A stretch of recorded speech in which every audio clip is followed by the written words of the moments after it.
Hello， 大家好，我是叮当狗，欢迎你又回到我的狗窝哦。这个感恩节，叮当狗到佛罗里达州的迈阿密和坦帕避寒去了。咱们先从5天4夜的迈阿密深度游讲起，内容非常丰富。这一期先分享前2天的行程，带大家坐汽艇找迈阿密必看的野生鳄鱼，坐游船在美国的威尼斯一窥顶级富人的豪宅。都来到佛州了，沙滩美景自然是少不了的。作为吃货，叮当狗这前2天嘴巴也是没闲着，手抓海鲜、龙虾卷、龙虾班尼迪克蛋、亚洲融合菜等等吃不停。话不多说，咱们赶紧重返夏天吧。第1天早上，伴着朝阳在旧金山机场登机，从西海岸横跨美国大陆飞到东海岸 Fort Lauderdale 罗德代堡。飞机上领座的小姐姐带着狗子一起飞，小狗就这么乖乖地蹲在座位下面，也太萌了吧。这里有一个小 tip， 大家去迈阿密玩可以比较一下飞罗德代堡的机票。罗德代堡距离迈阿密市区只有40分钟的车程，我订到的感恩节的单程机票比飞迈阿密能便宜$200左右。下飞机去取提前租的车子也很方便，不用坐摆渡车，机场里头就有汇集着各大租车公司的大厅。我是在Budget公司订的车，取车的效率不太高，花了快1个小时，5个半小时的飞机外加3小时的时差。登机的时候看到的是日出，开出机场的时候都已经日落了。提醒一下大家，如果来佛罗里达州自驾的话，要注意有很多高速路段和快速车道是要收费的，自己买 SunPass 交过路费会比租车行代缴便宜很多。详细的 SunPass 攻略我放在了视频最后，有需要的宝子自取哦。这次迈阿密5天4夜的行程，我都选择了住在罗德代堡，因为基本每天都在转各大景点，没打算在酒店沙滩躺平，再加上是感恩节的旅游旺季，住在罗德代堡性价比也会高一些。这次4天我们住在了离罗德代堡机场不远的 Hyatt Place， 酒店里可以免费停车，也提供简单的早餐。感恩节旅行旺季大约$180一天，算是挺经济实惠的了。客房空间很宽敞，进门有超大的沙发区，方便展开行李和休息。左手边是办公桌椅和一个挺大的带洗手池的台面，电视机有手机投屏的功能，可以旋转调整角度，方便在沙发区或者是床上观看。再往里头走就是盥洗台面，酒店台面面积够大，这点真的是好评。卫生间里是不带浴缸的淋浴间，我总觉得美国带浴缸的洗澡间不太干净的样子，这种简单的淋浴间反而更好。最里面就是一张大床，整体就是个规规矩矩的商务酒店吧，设施啥的有些年代感了。好在空间很宽裕，就冲它这个价格，咱也不挑了。这1天没吃啥像样的，就稀里糊涂天黑了，晚上必须整顿好的。到酒店附近商场的这家 Cajun Boy 吃个手抓海鲜，这家主打的是亚洲风味的海鲜，Yelp上面4.3颗星。他家最特色的是 Seafood Boy， 可以选煮海鲜，再搭配自己喜欢的酱料，辣度也是可以调整的。居然看到有小龙虾，直接把我期待值拉高了。我们点了1号 Seafood Combo， 小龙虾、蛤蜊、去头虾各1磅。上来这一盆的样子呢是相当诱人啊！酱料选的是店员推荐的 Ultimate Sauce， 说是 Cajun 和 Garlic Butter 混合的酱料，吃起来有蒜香味，也有黄油香，带着一丝丝的甜味。我选的是 mild 的辣度，辣味真的没有再客气的，在我这儿已经是中辣的程度了。酱料很符合亚洲口味，相当有滋味，估计蘸拖鞋底都能好吃。里面的虾已经去过虾线，个头大，也挺弹牙的。蛤蜊感觉挺新鲜的，肉质饱满。唯一这个小龙虾让我有点失望，用的是冰冻小龙虾，而且我们吃到的有1半都不新鲜，虾腥味明显，而且虾肉烂烂的，咱们也只能在玻璃渣里找汤吃。剩下的1半小龙虾还算可以吧，有虾黄，虾肉也是可以完整脱壳的。这一盆除了小龙虾有点拉胯以外，其他食物总体还是满意的。Combo 可以免费选3个 sides， 我选的是年糕条、玉米和西兰花，搭配他家的酱料都很好吃。另外主食我们还点了一份蟹肉炒饭，这道炒饭深得我心。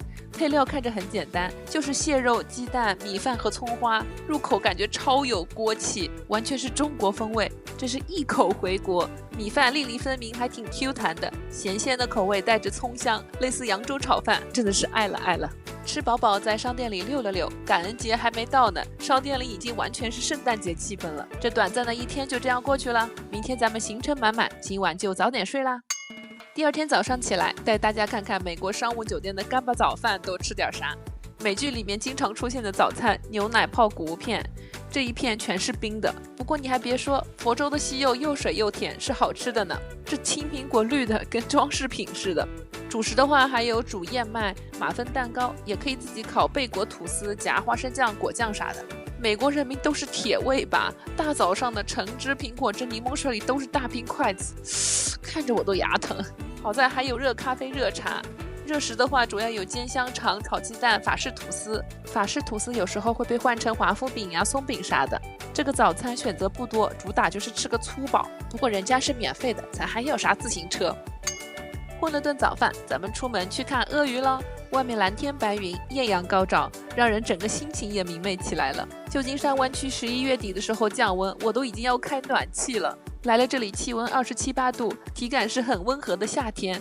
难怪到了冬天，大家都对迈阿密趋之若鹜呢。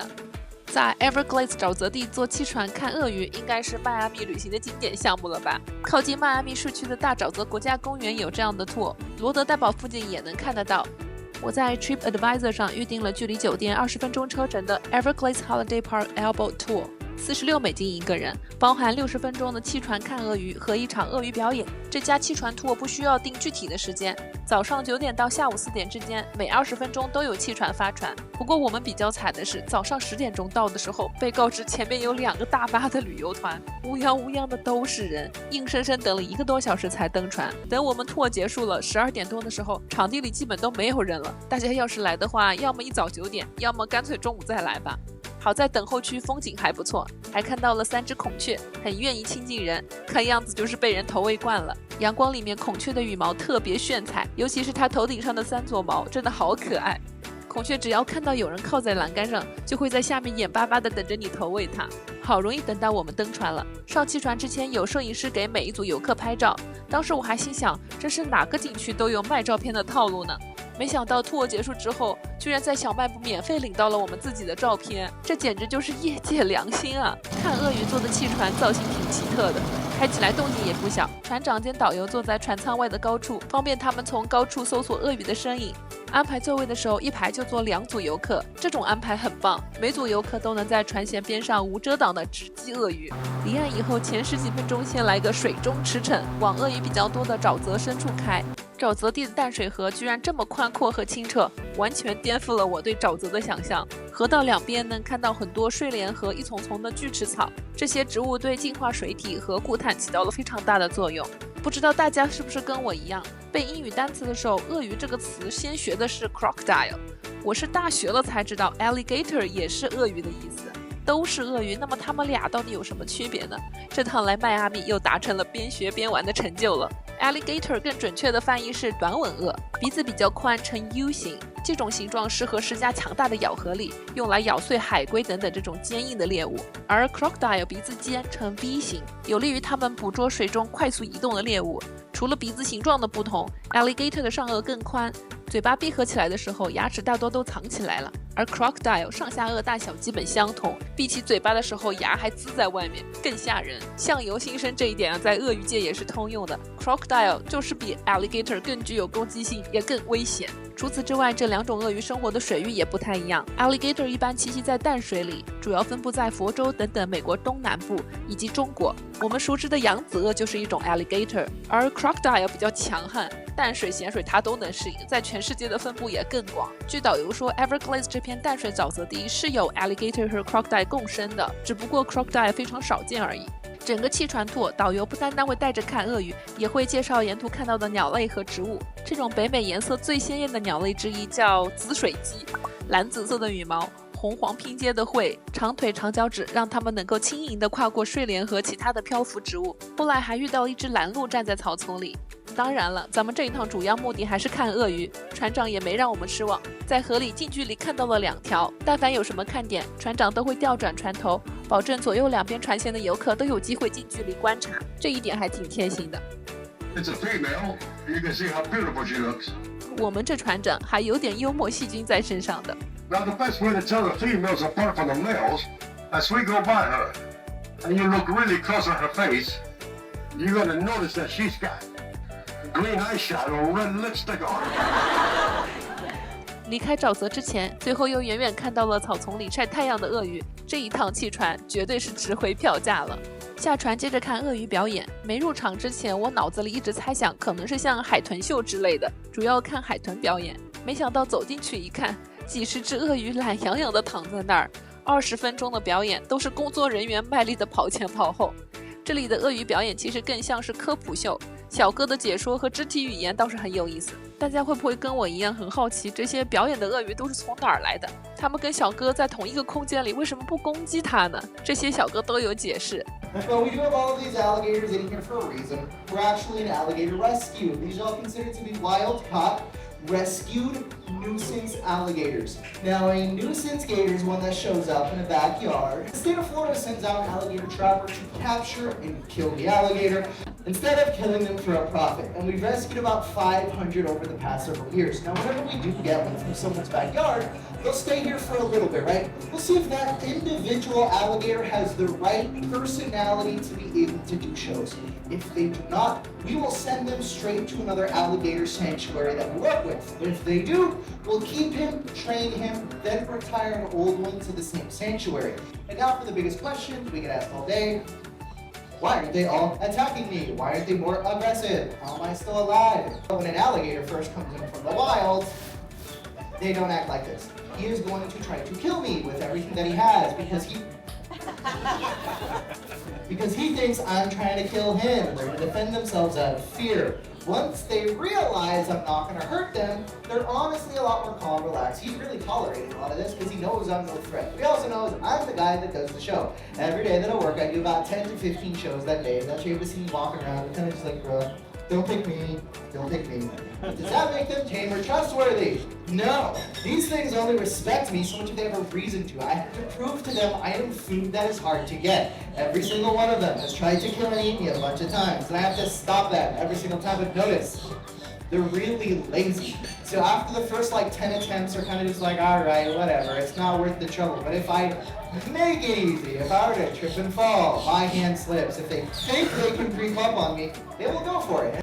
还有一个冷知识，我们从外观上其实是分辨不出鳄鱼的年龄的。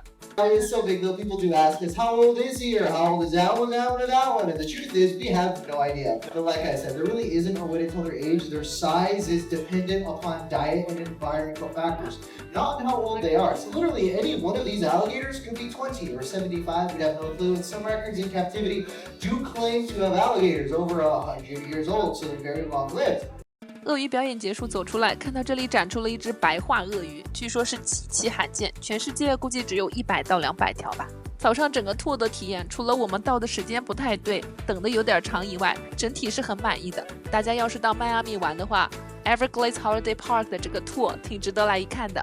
上午参加了一个 tour， 血槽已空，赶紧吃个午饭补充下体力。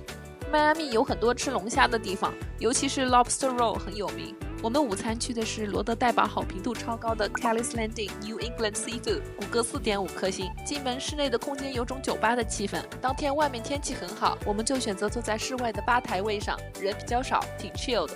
服务员力荐他家特色的新英格兰式蛤蜊浓汤，一杯6美金。美国的蛤蜊汤分2派。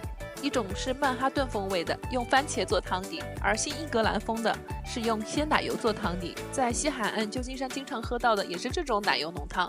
随汤还附了一袋小饼干，汤里面的料很足，有煮到已经绵软的土豆块，偏橙色的都是新鲜 Q 弹的蛤蜊肉。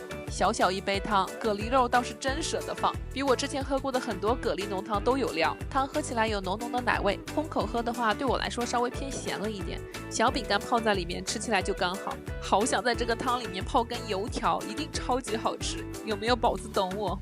主菜我们点了个龙虾卷 ，Lobster Roll 这种菜起源于美国新英格兰地区，有2种不同的做法。传统的缅因风龙虾卷里面的龙虾是冷的，一般会拌上蛋黄酱，而康涅狄格风用的是热龙虾搭配热黄油。很多店一般都默认只有一种做法，但这家店居然有的选，价格都是22美金。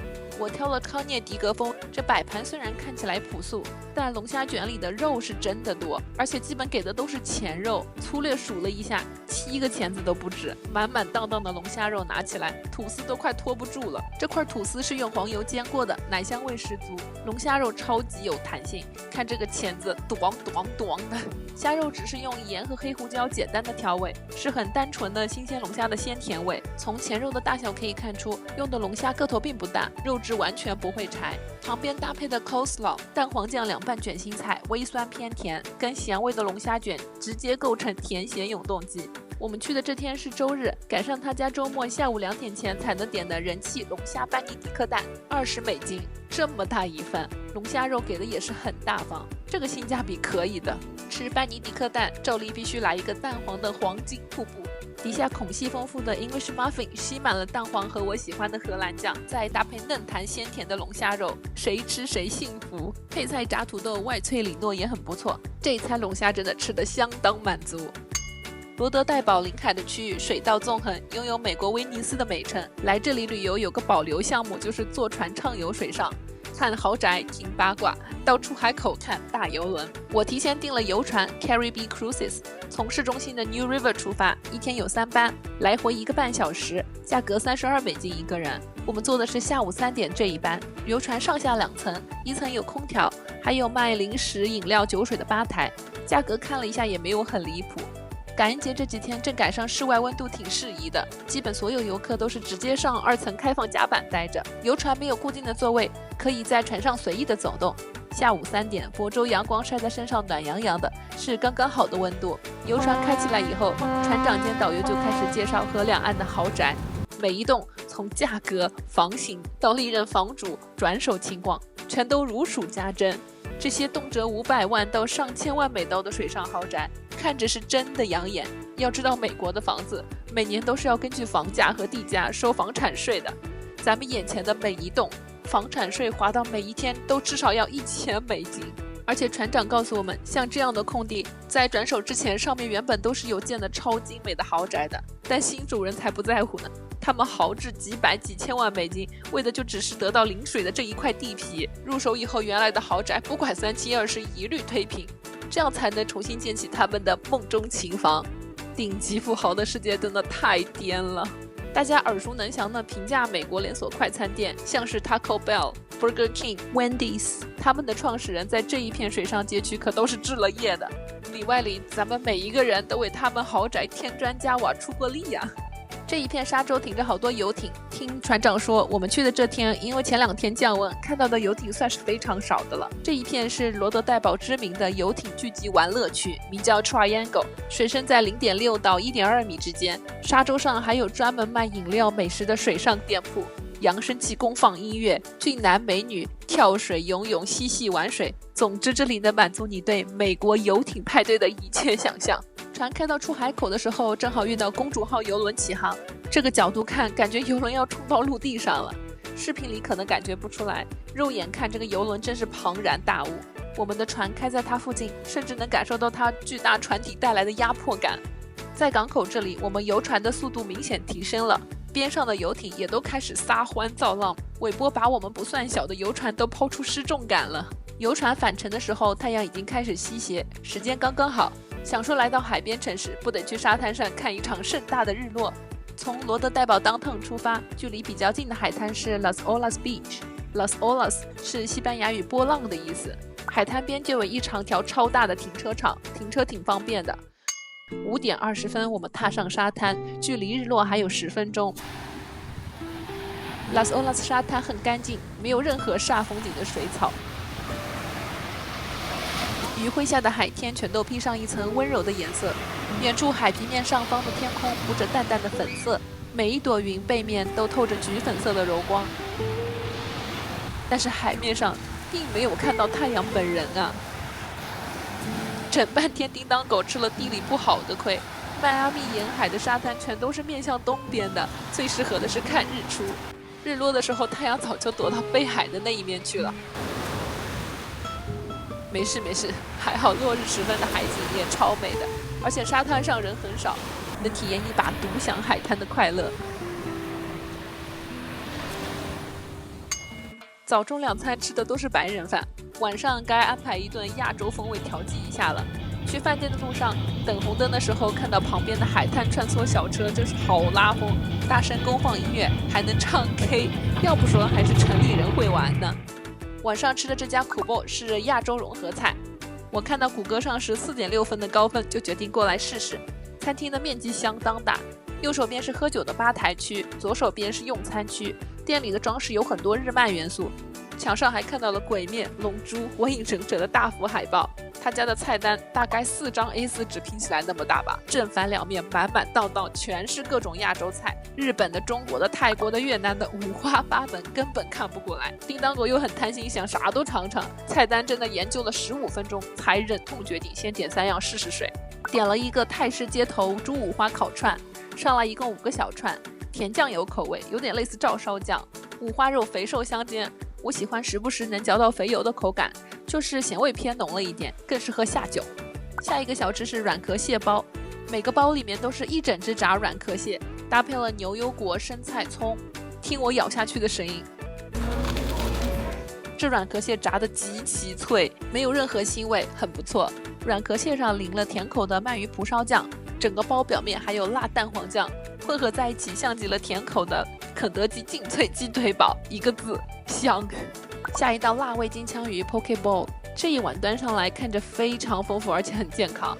最中间的是辣味生金枪鱼，外面一圈的配菜有玉米、牛油果、毛豆、辣味蟹肉扯成的丝、酸甜的海带沙拉，还有黄瓜。搭配的酱汁混合了酱油、醋和芥末。咱们先少加一点，把 Poke Bowl 拌一下。米饭选的是更健康的糙米，拌的时候就可以看到配菜的量比饭要多很多。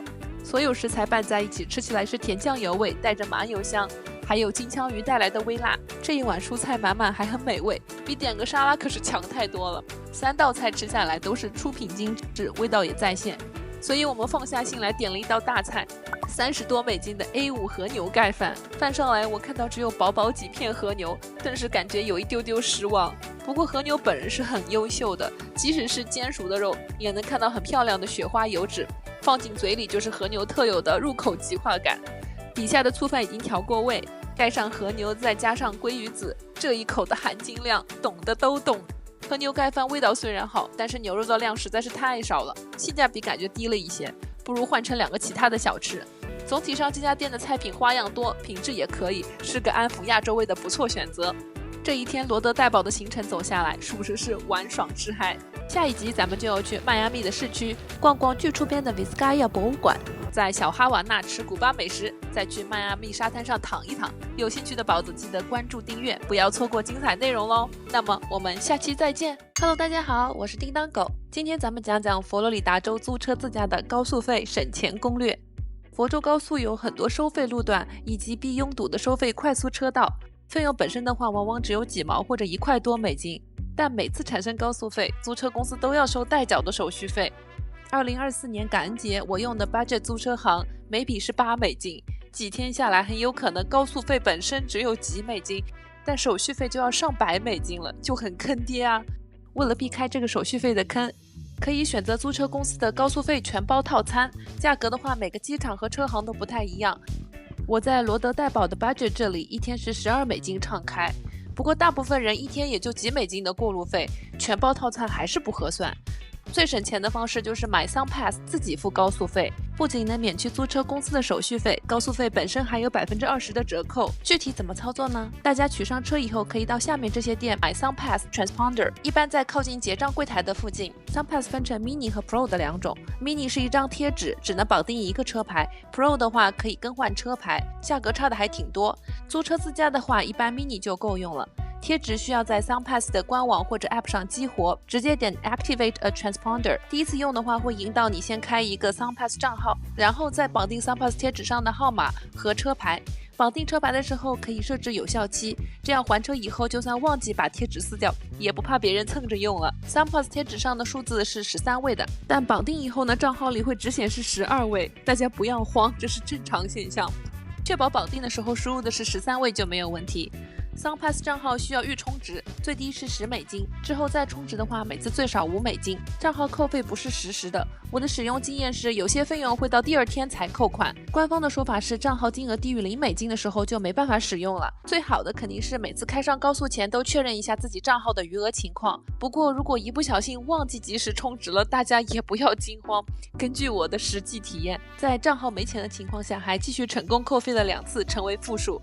下次充值的时候把这个钱补上就好了。账号设置好以后，把 SunPass Mini 的背胶撕开，贴到车挡风玻璃内侧就完成了。贴的位置可以靠近车内后视镜的2侧或者下方，注意避开后视镜周围的阴影，并且要保持 SunPass 表面玻璃干净，防止出现没法成功拍照的情况。贴完之后，车内能看见条形码，车外是绿色的 SunPass 字样就对了。最后还车的时候，正常是要把 SunPass 撕下来的，但我实际的经历是2次都忘记撕了。这也没有关系，在 SunPass 的账号里面把对应的 transponder deactivate 就没有任何问题啦。另外，如果登录密码输错了3次，账号被 lock 了不能使用，也不要惊慌，记得通过忘记密码那里重设一下就好了。别问我是怎么知道的。